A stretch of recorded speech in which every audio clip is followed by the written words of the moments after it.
So tonight we have a special throwback to one of our previous stories from Horror Tales Around the Net. Tonight's story, Strangled Red. There are tons of stories out there about hacked Pokemon games. Some of them really quite neat, such as the one about a version where you get a ghost as a starter. Some are ridiculous, silly stories about individuals dying after playing a game, or the game talking to them. God, don't these writers know less is more when it comes to these stories? Ah well, I digress. I grew interested in these hacked games that are apparently in any thrift store, on eBay, or handed out by homeless people to random passerby. I didn't have the pleasure of meeting these creepy people. I merely found this particular cartridge in a trash bin when the garbage truck backed into my neighbor's dumpster. I noticed the game and asked the trash man if I could take it, and he didn't seem to mind. It was thrown away after all. I of course checked with my neighbor to confirm if they didn't actually want it, though they seemed perplexed as if they'd never seen it in their life.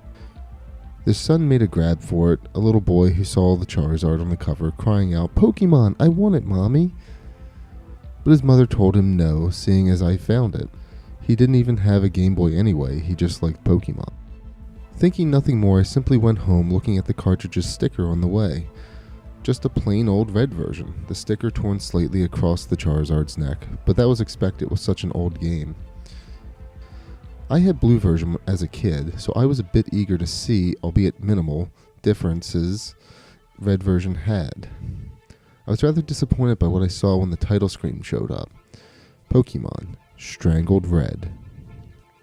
Well, damn it. It was a hack.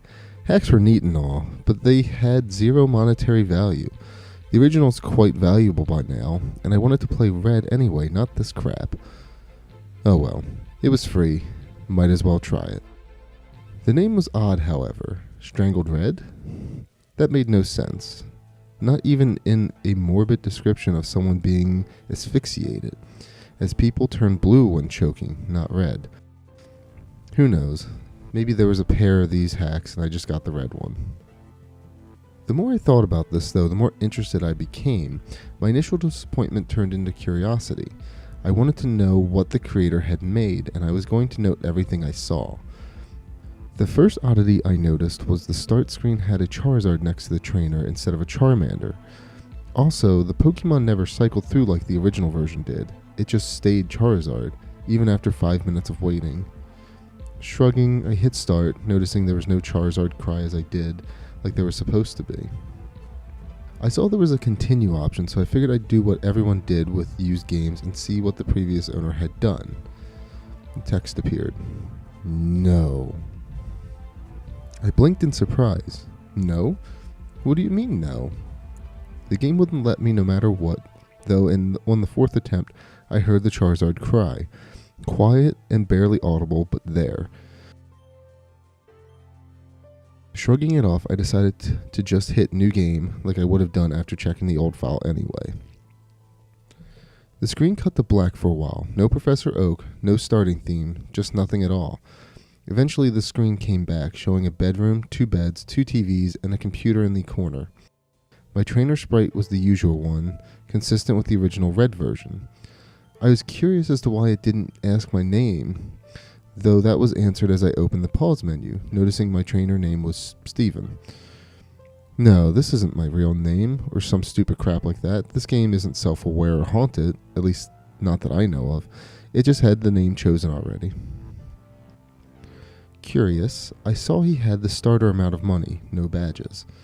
He didn't look like Red though. His hair was longer, almost reaching halfway down his back. Red's usual smile replaced with a confident smirk. Honestly, I found the sprite much cooler than Red. Next, I checked out his Pokemon, a single Charmander, level 5, named Mickey. Nothing was odd about it, or should I say her, with the name and all. She had beginning Charmander stats, only knew Scratch and Tail Whip, basic stuff. The game seemed relatively normal. Returning to the game, I walked about the room noticing Steven's long hair was present on the back of my trainer's sprite when my back was turned to the camera. I didn't recognize the house, but I descended the stairs to see more. Downstairs was another trainer, who spoke to me the instant I came down. Mike says, "Ready yet?" Steven says, "Yeah." I assumed Mike was my rival, pre-decided for me, a replacement of Blue most likely, though I thought back to the bedroom having 2 beds, realizing they weren't just rivals, they were brothers. They talked back and forth, basic Pokemon dialogue, become a Pokemaster, catch 'em all, stuff like that, before having a little argument over which is better, Charmander or Squirtle, which of course led to the introduction battle, like the one versus Blue in the lab. Simple enough, scratch, tackle, till I won purely from having the first turn. I took note of how much better Steven's sprite looked in combat than Red's, a different pose, his hair looking like it was blowing in the wind, a brief minor upgrade, but still much nicer. I left the house after some more banter with my brother, stepping out to the Lavender Town theme. Going to the east, I found this was indeed Lavender Town. The house was simply on the outskirts to the west. I noted that there was no mysterious grassy field like in normal Lavender Town. Wandering about, I decided to check in on Red's home. His mother was inside, and when I talked to her, she commented on how handsome Steven looked, hoping her son would look up to him as a role model for when he became a Pokemon trainer next year. Which of course led me to realize this game took place a year before the original Pokemon. Red was even upstairs playing the SNES in his room, commenting, "I'm gonna be the best too when it's my turn." I was starting to like this hack. It was interesting, a completely new adventure, a different character. Hell, Steven even seemed to have a history with the people in this town, a reputation, a personality beyond a silent protagonist. The people in town talked to him as a person, making conversation but not spouting tutorial crap. Even Blue's sister had new dialogue. They seemed to be in a relationship too, as the dialogue ended with a kiss and a heart over her head. Professor Oak simply wished me well, giving me a Pokédex to aid my adventure. He wasn't giving it to me to be the reason behind the adventure like every other Pokemon game out there. He gave it to me out of kindness, something to help me on my way, a gift. I was liking this more and more with each second. The game seemed to have an actual story now. I was somebody, not just a cookie-cutter protagonist anyone could be, not some blank sheet that could be replaced without notice. The story was different, though the actual gameplay remained unchanged. I went north like I was supposed to, went from town to town, collected badges, received the praise of the leaders. Steven's fame even seemed to spread, as some NPCs would talk like the new him.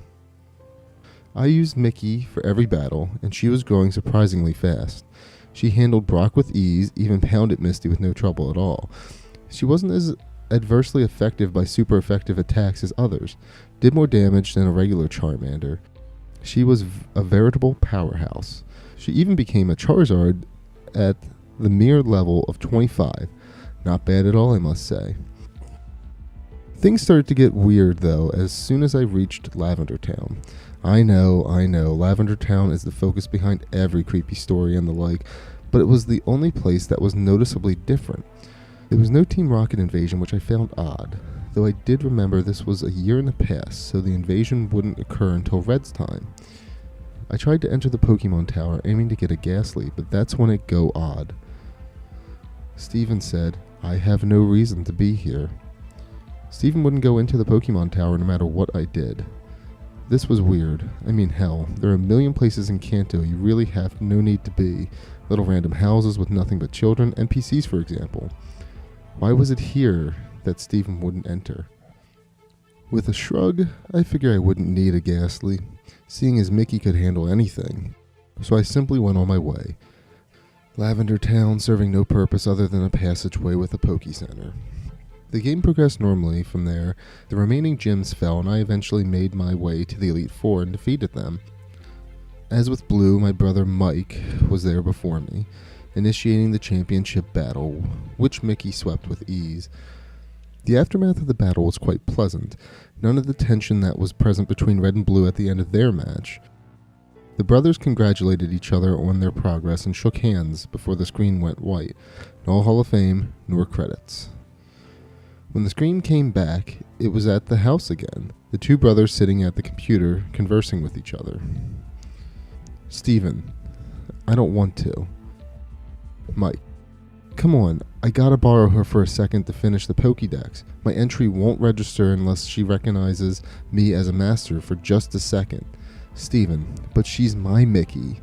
Mike, I promise I'll give her back. Come on, please. The selection came up. Yes or no? I was a bit perplexed, so I hit no to be cautious. Mike says, come on, please. No. Mike, come on, please.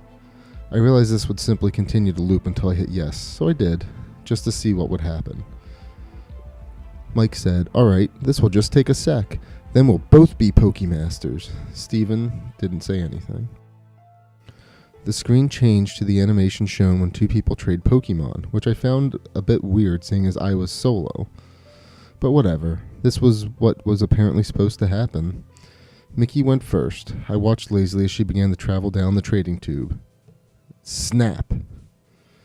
That made me jump, the sudden noise resonating in my silent bedroom, loud due to the volume being way up. Looking at the screen, I noticed the game had seemed to freeze. Mickey still in mid-trade, but the game wasn't doing anything. With a sigh, I just turned the game off, wondering when my last save was. When the game turned back on, I stared for a moment at the start screen. There was no Charizard next to the trainer. Upon pressing start, I saw the new game option was absent, leaving only continue. This was strange to say the least, so I selected it, the game staring without even showing my stats as usual. My jaw dropped at what I was greeted with. 1 year later. The Lavender Town theme came first, playing its normal way, the screen slowly fading in from blackness. Steven was in the Pokemon Tower, which made the music even stranger, seeing as the tower had its own theme. He was standing in front of a tombstone, not doing anything. Wondering what was going on, I pressed A. Steven didn't say anything. Confused, I tried walking, realizing I was indeed in control at the moment. I brought up the pause menu and checked my party. Mickey was gone. Not just Mickey, all Pokemon. He had nothing. The Pokédex was absent from the menu, his bag was empty. Honestly concerned now, I checked his trainer card. He had no money, he had no badges. His playtime was 8,795 hours, which was impossible, as I had only 30 logged in before. But that wasn't the strangest part. His picture, the picture of the handsome, confident young trainer, was different. His eyes were blank. His face turned slightly down. That smirk of his was gone, replaced by a lack of any expression at all. That long hair of his, before in his perfect room, was now messy and unkempt. I couldn't look at him anymore. Closing the menu, I went to move out of the tower, but with every step I took away from the tombstone, the screen flickered, like it did when a Pokemon was poisoned. Gulping, I brought up the trainer card again. His picture was getting worse. Every step I took, he hung his head more and more. His shoulders slumped. He bent over. By the time I had exited the tower, he was on his knees, hands to his face, hair draped across him. I had guessed already what was going on, but this clinched it. I began to put some things together in my mind. I had always wondered why there was no champion in the original games besides your rival. Why is it you, the protagonist, had to beat your rival and he just waltzed in, no previous champion to challenge? Then it struck me. The answer was right here. The previous champion gave up. His precious Mickey was apparently dead, and with her, so died a part of him. His Pokédex, the other Pokemon, his badges, his fame, all of it. He threw it away. In that year, the year that I missed, the year where all those hours came from, I even did the math. There is 8,765 hours in a year. Add that to my 30 from before, and it all matched up. Even so, the game kept going. This should have been an ending, I thought. I mean, what else was there to do? I had no Pokédex, no Pokemon, not anything. What was I supposed to be doing? I talked to everyone in town, but they all said similar things. Are you okay? Still mourning, I see.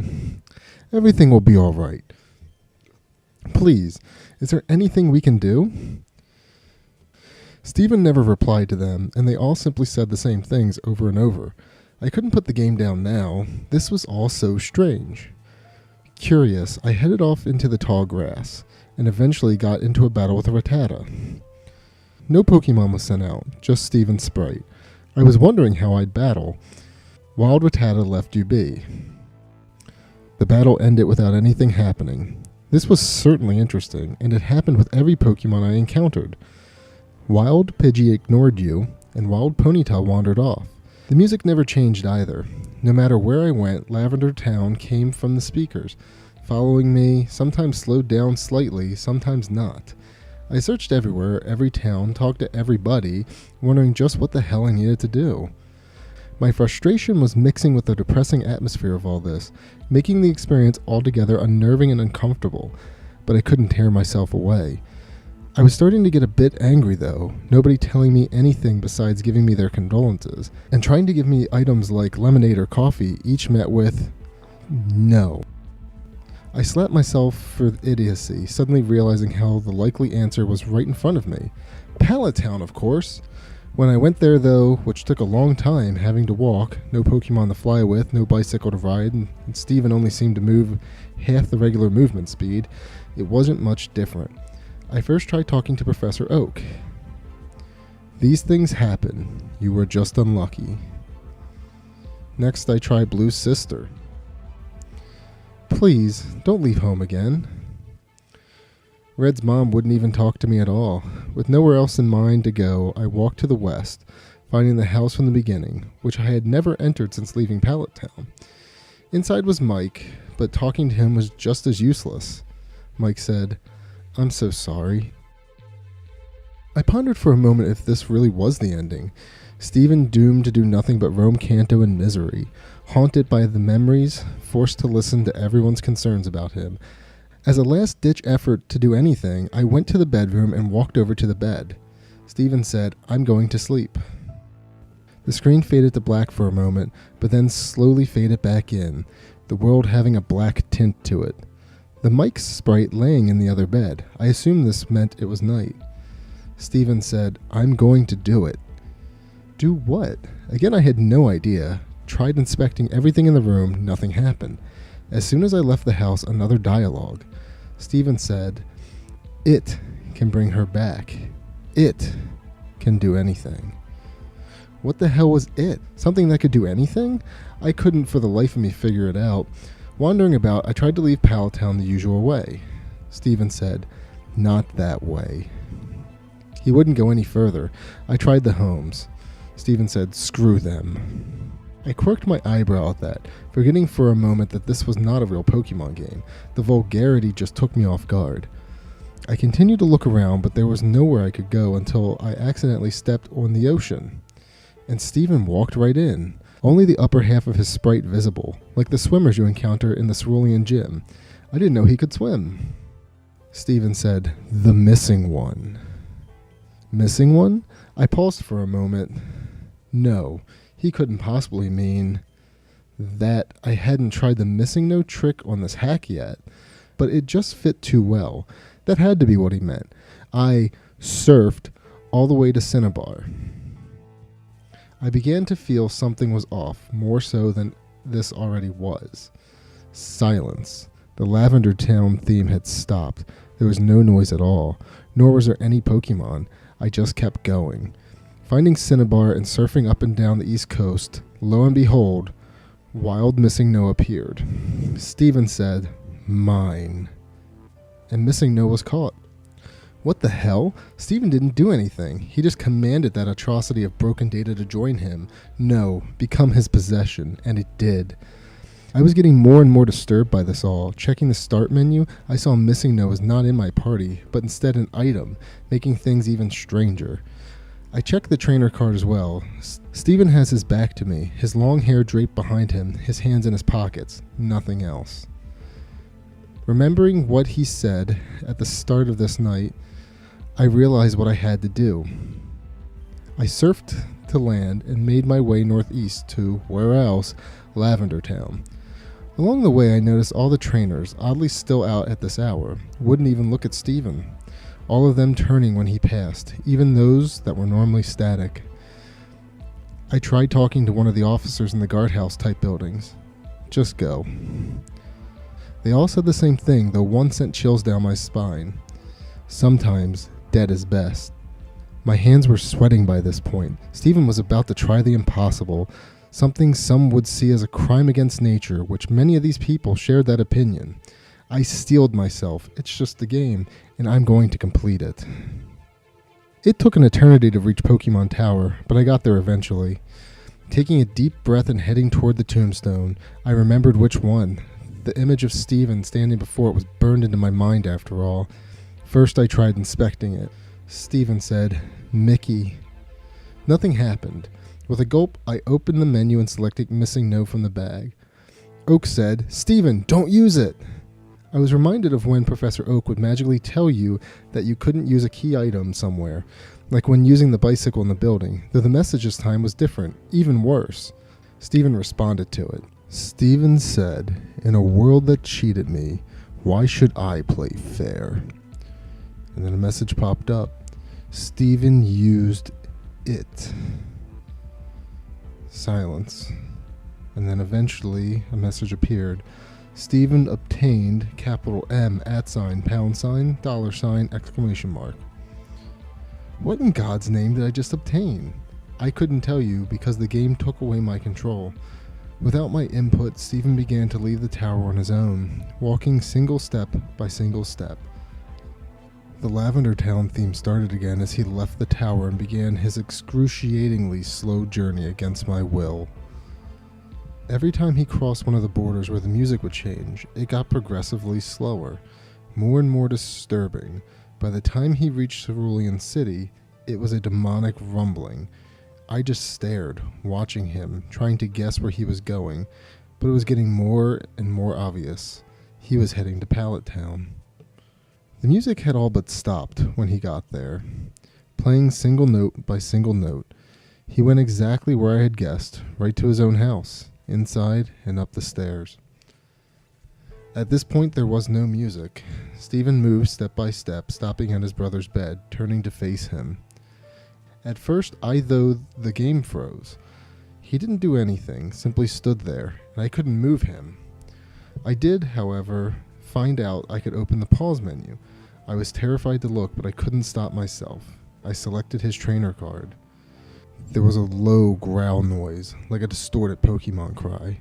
Stephen was looking at me again, directly at the screen. He was hunched over, his bangs obscuring his face. His hair was wild and feathered out. Between his bangs, there wasn't even a face at all, just black. 2 red eyes looking straight forward, a white grin contrasting with the darkness. That wasn't all. His name was now S! 3V 3N. I couldn't look away, my eyes glued to his, not breaking contact for some time. My vision was getting blurry until I couldn't see very well. My face grew wet. I was crying like a baby. There was nothing I could do to hold back the tears. I was with this boy from the start. I built him up to greatness and was then forced to watch his decline after a tragic accident, and now he was this thing, this abomination. I watched him go insane. Halting my tears, wiping my eyes, I closed out the trainer card and tried to save the game, wanting to just quit. The game informed me that this was impossible. Nothing can be saved now. The pause menu wouldn't close no matter what I did, so with no other option, I checked the bag. Nothing happened. I checked Pokemon, and there was one. A single sprite met me. It had 0 HP, its status DED, its name N $. I selected it and was greeted with 4 options. Status, it's her. Switch, never. Close, no.